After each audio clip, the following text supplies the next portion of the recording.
Virksomheder skal kunne tiltrække og fastholde medarbejdere fra udlandet. Danskere skal have ret til at bo i deres eget land, også når de er gift med en udlænding. Og mennesker, som søger asyl her, skal have en ordentlig behandling. De skal kunne arbejde, børnene skal have skole.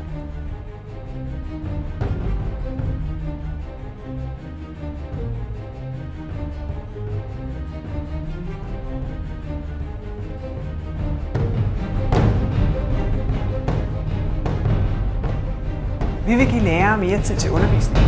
Vi vil sørge for god efteruddannelse. Vi vil sørge for moderne rammer på vores skoler. Vi har tillid til lærerne.